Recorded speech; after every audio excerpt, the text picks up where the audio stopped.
તો સાહેબ હવે આજે આ ખાતરના બાબતમાં રજૂઆત કરવાની છે. તમે તાલુકા પુરવઠા અધિકારી છો, એટલે આ તાલુકાની અંદર તમામ પ્રકારના પુરવઠાનું નિયમન નિયંત્રણ કરવું એ તમારી જવાબદારીમાં આવે છે. હવે દર વર્ષે એવું થાય છે કે વાવેતર સમયે જ ખાતર ન હોય. દર વર્ષની કકળાટ છે આ. ખેડૂતને જ્યારે ખાતરની જરૂર પડે ત્યારે ખાતર નથી હોતું. ખાતર વિતરણ કરવાની વ્યવસ્થા જે ખરીદ વેચાણ સંઘ પોતે ખાતર વિતરણ કરે છે, ગામની મંડળી ખાતર વિતરણ કરે છે, અને કેટલીક સરકારે નક્કી કરેલી એજન્સીઓ એગ્રો એજન્સીઓ હોય છે એ ખાતર વિતરણ કરે છે. પણ આ ત્રણેય ખાતર વિતરણની જે વ્યવસ્થા છે એમાં ખેડૂતને જ્યારે જોતું હોય ત્યારે ખાતર ન હોય તો કરવાનું શું? વાવણી સમયે તો અત્યારે ડીએપી ખાતરની જરૂર પડશે, અત્યારે જોઈએ અત્યારે ખાતર નથી, એવું કરવાનું શું? મોટો પ્રશ્ન એ છે.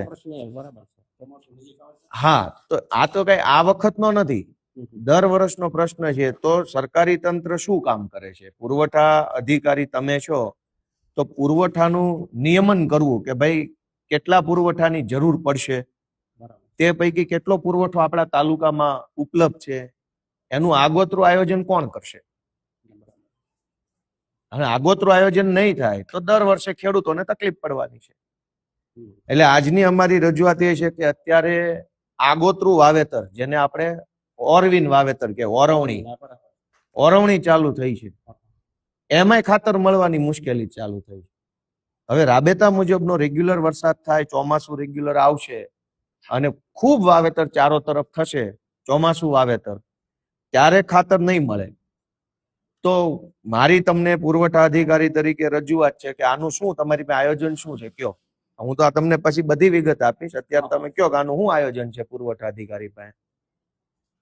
ખાતર વિતરણ માટે જે તે ડિપાર્ટમેન્ટને સૂચના આપી દેશો, બરાબર? નિયમિત સમયસર ખેડૂતોને ખાતર મળે સંબંધ કરતા એટલે કોણ એમાં? કેમ કે આ તો દર વર્ષનું છે. તમે પુરવઠા અધિકારી છો, કહેવાનું તો તમને છે. ખાતરના પુરવઠાનું બધું આયોજન ગોઠવી રાખવાની જવાબદારી કોની? એ સંબંધ કરતા માણસ તો એને તો ખેડૂતોનું કઈ દેખાતું નથી. બીજી વાત કે મોટા ભાગે એવું થાય છે કે ખાતર વિતરણ કેન્દ્ર છે ત્યાં કૃત્રિમ અછત ઉભી કરવામાં આવે. હકીકતમાં ખાતર પડ્યું હોય પણ દેવું નથી એટલે કૃત્રિમ અછત ઉભી થાય. કૃત્રિમ અછત ઉભી થાય એટલે 100, 200, 150 વધારે આપીને પછી ખાતરની કાળાબજારી થાય. મારે લેવું છે, તમે મને ના પાડી દીધી કે ભાઈ ખાતર નથી, પછી 200 રૂપિયા વધારે આપું તો છે. આનું નિયમન કોણ કરશે? કૃત્રિમ અછત. તો એ કૃત્રિમ અછત રોકવાની જવાબદારી કોની? ખેડૂતોને આવી રીતે લૂંટાતા હોય ખેડૂતો, એને રોકવાની જવાબદારી કોની? આપણે, તમે મને એમ કહો કે અહીંયા ખાતર વિતરણ કેન્દ્રો કેટલા વિસાવદરમાં?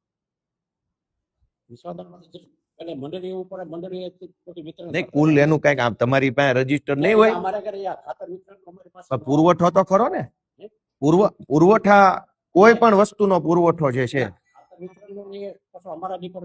ના ના ના ના, એ ખોટી વાત છે. તમારી પાસે બધું આવે. તમે મામલતદાર છો કે નથી? હા, બરાબર. તો આ તાલુકામાં કઈ પણ પુરવઠાની વધઘટ થઈ હોય એનું નિયમન કોણ કરશે? બધું જ હાથ પોલીસ કે, ધારો કે પોલીસનો પ્રશ્ન હોય ને પોલીસ પાસે લઈ જાય એમ કે મામલતદારમાં જાઓ, મામલતદારનો પ્રશ્ન મામલતદાર પાસે લાવી દઈએ એમ કે ટીડીઓ પાસે જાઓ. મતલબ બધા વિભાગે એવું નક્કી કરી લીધું છે કે હાથ ઊંચા કરી લેવાના, આ અમારામાં ન આવે. તો હવે પ્રશ્ન સાહેબ એ થાય છે કે અમે બધા કયા દેશમાં આવીએ છીએ એ પેલા નક્કી કરવું પડશે. કેમ કે તમારો પ્રશ્ન તમારામાં ન આવે, પોલીસનો પ્રશ્ન પોલીસમાં ન આવે, ટીડીઓનો પ્રશ્ન ટીડીઓ, તો અમે કયા દેશમાં આવીએ છીએ? ક્યાં જઈને કહેવાનું? હાલો બધા હાથ ઊંચા કરી લે, કહેવાનું શું? અને સૌથી મોટી વાત, ઉભા રહી, આપણા ગુજરાત રાજ્યમાં દારૂ ઉપર પ્રતિબંધ છે કે દારૂ મળે છે? પ્રતિબંધ છે. તોય દારૂ બેફામ મળે છે. બધાને તમે ન બોલતા, તમે અધિકારી છો, અમને બધાને ખબર છે હોમ ડિલિવરી દારૂની મળે છે. દારૂ ઉપર પ્રતિબંધ છે તોય દારૂ જોઈએ એટલો મળે છે ને હોમ ડિલિવરી ઘરે બેઠા મળે છે. ખાતર ઉપર પ્રતિબંધ નથી પણ ખાતર મળતું નથી, તો કોને જઈને કહેવાનું? અમે કઈ બાંગ્લાદેશી નથી, ઓલા ચંડોળા તળાવે રે ઈવડાઈ અમે નથી. અમે તો આ દેશના જ છે. અમારી 500 પેઢીઓ આ દેશમાં થઈ. દારૂ ઉપર પ્રતિબંધ છે, દારૂ જોઈએ એટલો મળે, ઘરે બેઠા મળે, અને ખાતર પૈસા દેતાય ન મળે, એનું શું કારણ? તો તમારી તાલુકાના મેજિસ્ટ્રેટ તરીકે, પુરવઠા અધિકારી તરીકે કઈ જવાબદારી ખરી કે પછી ગમે એટલું કહીએ એનો કોઈ અર્થ નથી? ના, એ તો અમે કહેશું એ લોકોને, મંડળી વાળાને બધાને કહેશું અમે. બીજું કે ખાતર લેવા જઈએ તો એને આધાર કાર્ડ માંગે છે.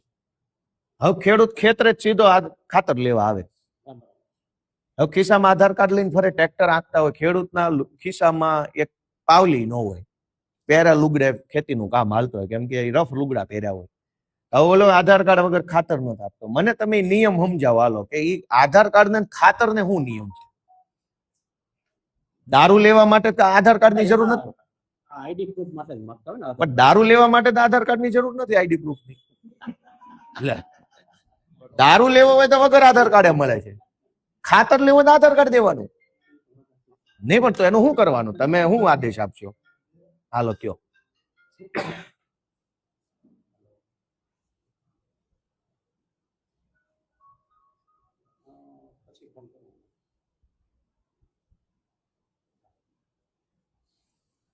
ખાતર માટે આધાર કાર્ડ ને ખાતર ને હું આઈડેન્ટિટી પ્રૂફ ની શું કામ? ખાતરમાં શું જરૂર છે? કાલ તો હવે તમારે કિલો રીંગણા લેવા છે તો આધાર કાર્ડ માંગશે. આધાર કાર્ડ કેવી વસ્તુ? માનો કે એક્સપ્લોઝિવ લેવું હોય, કોઈ સ્ફોટક પદાર્થોની ખરીદી કરતા હોય જેનાથી બ્લાસ્ટ થાય એવા, તો આધાર કાર્ડ માગો તો અલગ મુદ્દે વિષય છે. હથિયારોની ખરીદી કરતા હોય તો આધાર કાર્ડ માગો તો અલગ. ખાતર તો ખાતર છે. ખાતરને ને મારી ઓળખને હું લેવા દેવા? અને મારું આધાર કાર્ડ આપીને હું ખાતર લઈ જાઉં છું, ખાતરથી તો હું કઈ મોટું કઈ કૃત્ય તો કરવાનું નથી, તો ખેતરમાં જ જવાનું. તો આધાર કાર્ડની આ બધી માથાકૂટમાં ખેડૂતને શું કામ ઉતારવામાં આવે? તો તમે કઈ ઓર્ડર કરશો કે નહીં કરો? ખેડૂતના ખિસ્સામાં છે પાવલી ન હોય, આધાર કાર્ડ તો મૂકો. હવે ખેતરે જેટલી જરૂર પડે એટલું લેવા જાય, ન્યા ઓલો કે આધાર કાર્ડ લાવો ને અંગૂઠો લાવો ને આ લાવો ને તે લાવો ને ક્યાં કરવાનું? અને અંગૂઠા સાહેબ ગહાઈ ગયા છે, લોઢારે કામ કર્યું, અંગૂઠા આવતા નથી અડધા ખેડૂત. પણ આધાર કાર્ડ ને ખાતર ને શું લેવા દેવા? મને નિયમ ન સમજાતો. મને તમે ક્યાંક સમજાવો કે આનો શું નિયમ છે? હાલો. પણ સાહેબ ખાતર ને આઈડી પ્રૂફ ને હું મારી ઓળખ ખાતર લેવા વ્યક્તિ છે ને એમ ખાલી ઓળખ માટે એ માંગતા હોય, બાકી બીજું કઈ. પણ એમ નહીં મારા સાહેબ, હું એમ કહું જે તે વ્યક્તિ જ છે એ તો એને દેવા વાળો ઓળખતો હોય. ગામની મંડળી ઓળખતી ન હોય? ગામની મંડળી ખાતર વિતરણ નું કામ કરે, તો ગામનો ખેડૂત જ ખાતર લેવા, કોઈ બાંગ્લાદેશ થી આવવાનું નથી. ગામના માણસને મંડળી ન ઓળખતી હોય. એક ગામમાં કેટલા ખેડૂત હોય? 400-500 ખેડૂત હોય. ગામનો મંડળીના પ્રમુખ ને, વ્યવસ્થાપક કમિટી ને, મંડળીના મંત્રી ને, આખું ગામ એકાબીજાને ઓળખતું હોય, તો આધાર કાર્ડ ની જરૂર ક્યાં પડે છે? અને આધાર ઓળખ ખાતર ને લેવામાં ઓળખની જરૂર કેમ પડી? ખાતર એવી કઈ વસ્તુ છે જેમાં મારે ઓળખ બતાવું તો જ મળે? સાયકલ લેવામાં ઓળખની જરૂર નથી પડતી. સાયકલ લેવી હોય તો આધાર કાર્ડ નથી આપવું પડતું, ખાતરમાં ક્યાંથી આપવું પડે છે? આ પંખા, ટ્યુબલાઇટ, એસી, ટીવી લેવું હોય, આવડી મોંઘી વસ્તુઓ, લાખ રૂપિયાના મોબાઈલ લેવા હોય તો એમાંય આધાર કાર્ડની જરૂર નથી પડતી. 2 લાખનું ટીવી લેવું હોય એમાં આધાર કાર્ડની જરૂર નથી, તો ખાતરમાં જ કેમ? તો તમે કઈક આદેશ કરો સાહેબ, ખેડૂતોને કઈક રીબાઈ છે. બીજું, જરૂરિયાત મુજબની થેલી નથી આપતા. ખેડૂતને જરૂર હોય 2 થેલીની, તો કે 1 જ આપીશ. મોટી જમીન હોય, કોકને 10 થેલીની જરૂર છે, તો કે 3 જ આપીશ. પણ કેમ એમ? કોઈ જોવા વાળું, કોઈ પૂછવા વાળું નથી. ગુજરાતમાં બધું આમ હાવ રેઢારાજ હાલે છે. ખેડૂતને 10 થેલીની જરૂર હોય સાહેબ, તો 2 થેલી જ કેમ? આ કઈ પ્રતિબંધિત વસ્તુ તો નથી. આના જથ્થાનું કાયદાથી નિયંત્રણ નથી થયું. પુરવઠા અધિકારી છો, તમને ખબર છે પુરવઠા અધિનિયમ છે, બધું આવશ્યક ચીજ વસ્તુ ધારો વગેરે વગેરે, એમાં દરેક પુરવઠાનું નિયંત્રણ છે. તો મારે 10 થેલી જોતી હોય, 10 થેલીના રૂપિયા આપવા તૈયાર છું, તો મને 10 ને બદલે 2 જ કેમ આપે છે? પેટ્રોલમાં તો એવું નથી કરતા. મારે 10,000 નું પેટ્રોલ લેવું હોય તો આપી દે છે, લાખ રૂપિયાનું ડીઝલ લેવું હોય તોય મળી જાય. તો ખાતરમાં કેમ 10 થેલી જોતી હોય 2 થેલી જ આપવામાં આવે છે? પેટ્રોલ ડીઝલ એ પુરવઠો છે, ખાતર એ પુરવઠો છે. પુરવઠો તો બંને વસ્તુ છે. તો ડીઝલમાં લાખ રૂપિયા ડીઝલ મળી જાય છે, ખેડૂતને 3 થેલી ખાતર જોતી હોય તો કે 3 નહીં મળે, 1 જ મળશે. તો સાહેબ અમારે હવે કોને જઈને કહેવાનું? બોલાવીને એમને ચર્ચા કરી લઈશું. હવે આ કેમ આ કૃત્રિમ કઈ અક્ષર છે, પૂરું કેમ નથી ખાતર આપતા ખેડૂતને 10 થેલીની એટલે જરૂર હોય સાહેબ. 10 વીઘા હોય, 12 વીઘા એક હારે એને વાવવું. હા ડીએપી પેલા હોય, પાયાનું ખાતર છે, પેલા વાવવું. વાવેતર વખતે હા, એ બરાબર. વરસાદ થઈ ગયા પછી ડીએપી મળે ને તેને વાવવું ક્યાં? 2 થેલી આપે તો એને 3 વીઘાની ખેતી કરવી, 7 વીઘા છોડી દેવી, કરવું હું? હા તમારી પાસે સાહેબ અત્યાર સુધી કેટલી વખત આ મુદ્દો આવ્યો ખાતરનો? આવ્યો તમારી પાસે? હવે તમે મામલતદાર પાસે નથી આવતા, કોની પાસે આવવું છે? આ તો ક્યાં આપણે ક્યાં આવી છે એ પેલા પ્રશ્ન કરો. ભારતમાં આવી છે કે આપણે વિદેશમાં આવીએ છીએ? સાહેબને જ ખબર નથી ખાતરની એજન્સી ક્યાં છે. ના, ના, એને ખબર જ નથી. એવું પછી સાહેબ, નથી. મોટો પ્રશ્ન બીજો છે કે જબરજસ્તી યુરિયાની સાથે નેનોની બોટલ આપે છે. હા એ ખેડૂતોને પીવાની શું કરવાની? એની જરૂર જ નથી. ખાતર લઈએ હમ, હમ. તો નેનો યુરિયા, નેનો ડીએપી, એવા નેનો એટલે લિક્વિડ ખાતર સરકારે બનાવ્યા છે. તમે મને એમ કહો કે મારે જે માલ લેવો હોય એ જ લેવાનો હોય, તમે જબરજસ્તી આપો એ લેવાનો હોય. એક થેલી ખાતરની લે ખેડૂત, જો તમારે જે લેવો હોય એ તમને પણ તો હું તમે શું કરશો? હાલો નેનો નો લે તો ખાતર ન થાય. 600 રૂપિયાની નેનો ફરજિયાત લેવો. 600 રૂપિયાનો કારણ વગરનો ખર્ચો છે. એક થેલી યુરિયા લીધું હોય તો એની હારે એક બાટલો 600 વાળો લિક્વિડ યુરિયાનો ફરજિયાત પકડાવે છે. અને 600 વાળો બાટલો ન લ્યો તો યુરિયાની થેલી આપતા નથી. તો કરવાનું શું? હાલો કયો, ક્યાં જઈને કહેવાનું? બાંગ્લાદેશી છે, બાંગ્લાદેશ થી અમદાવાદ આવી ગયા ત્યાં સુધી કોઈને વાંધો નથી. અમે એક વળી ખાતર માગવી તો આખું સરકારી તંત્રને તકલીફ પડી જાય છે. બાંગ્લાદેશીને આ ગુજરાતમાં ઉપાધિ નથી, એને ચંડોળા તળાવ ઉપર મોજથી રહે છે. અમારે ક્યાં જવાનું? હાલો, અમારે બાંગ્લાદેશ ન જવાય તો આ આપણા દેશના, આપણા રાજ્યના નાગરિકો છે એની વાત સાંભળતું નથી કોઈ. આ જોઈએ ત્યારે ખાતર ન મળે, પેલા તો યુરિયા ન મળે ને ડીએપી ન મળે. થોડું ઘણું જેટલું જોતું હોય એટલું ન મળે. 10 થેલી જોતી હોય 2 આપે, 2 જોતી હોય 1 આપે. એમાં વળી આધાર કાર્ડ, એમાં વળી નેનોનો બાટલો. હવે ખેતી કરવી કે ઝાડવે ટીંગાઈ જવું છે? તમે માર્ગદર્શન આપો. શું કરવું? ખેતી કરવી કે લટકી જવું? હું વાત કરીશ એ લોકોને કે વાત નહીં સાહેબ, લેખિતમાં આદેશ કરો. જો મેં આમાં લખીને આપ્યું છે કે જરૂરિયાતના પ્રમાણમાં ખાતરનો પૂરતો પુરવઠો ઉપલબ્ધ કરી રાખવા માટે સંબંધિત વિતરકોને પુરવઠા અધિકારી તરીકે, મામલતદાર તરીકે યોગ્ય આદેશ લેખિતમાં આપો. ખાતર વિતરણ કેન્દ્ર ઉપર ખાતરની કાળાબજારી ન થાય અને કૃત્રિમ અછત ઊભી ન થાય એના માટે કડક સુપરવિઝન રાખો અને એની નોંધ રાખો. ખાતરની સાથે સાથે જબરજસ્તીથી નેનો ખાતરની બોટલનું વેચાણ જે કરવામાં આવે છે ગેરકાયદેસરનું છે, એના માટે લેખિત આદેશ કરો. આ 3 મુદ્દાની રજૂઆત છે. આધાર કાર્ડ વાળી રજૂઆત મેં મૌખિક કરી છે. આ બાબતે તમે લેખિત આદેશ કરો એવી અમારી માંગણી છે. આ ઓછી કોપી છે, આમાં લઈને અમને સહી કરી. બીજા કોઈ ખેડૂતો કઈ કહેવું હોય સાહેબ ને ધ્યાન દોરો. સાહેબ, તમારે તો પેલા સરકારમાં રજૂઆત કરવી પડે અને આ ખાતર કંપની છે ને એને રજૂઆત કરો. આવડા એજન્સી વાળાને કે કાંઈ નથી થવાનું. ના, ના, સરકારમાં તો બધું તમારે સરકારને તમારે ખેડૂત પરેશાન છે. આપનું જે આવેદન પત્ર છે સરકારમાં જ મોકલશો અમે, પણ છતાં આ લોકોને સૂચના આપી દેશો.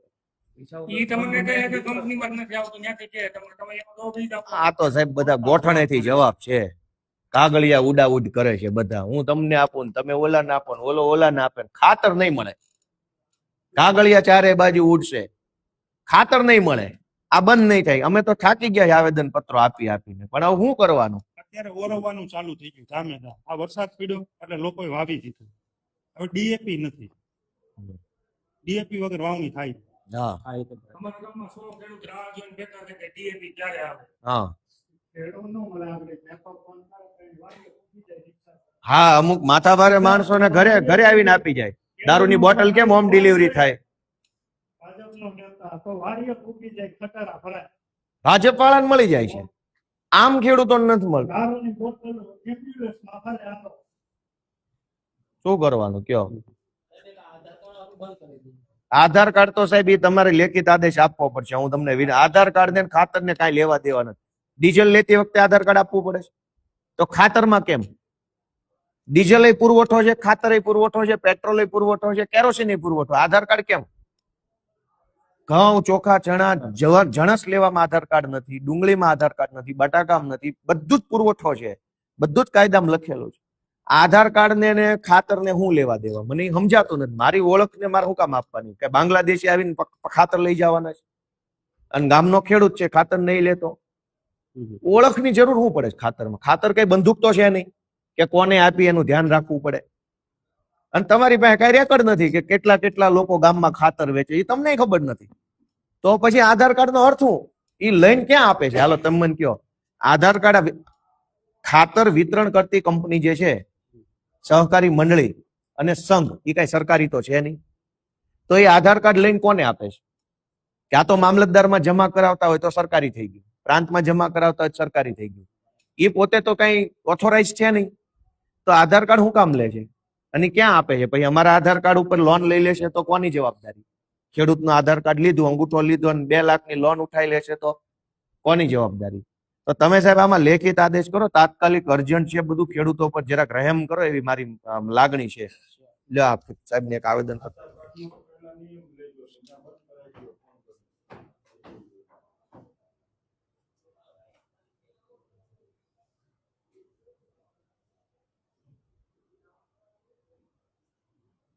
ચાલો, ખૂબ ખૂબ આભાર સાહેબ તમારો. Thank you so much.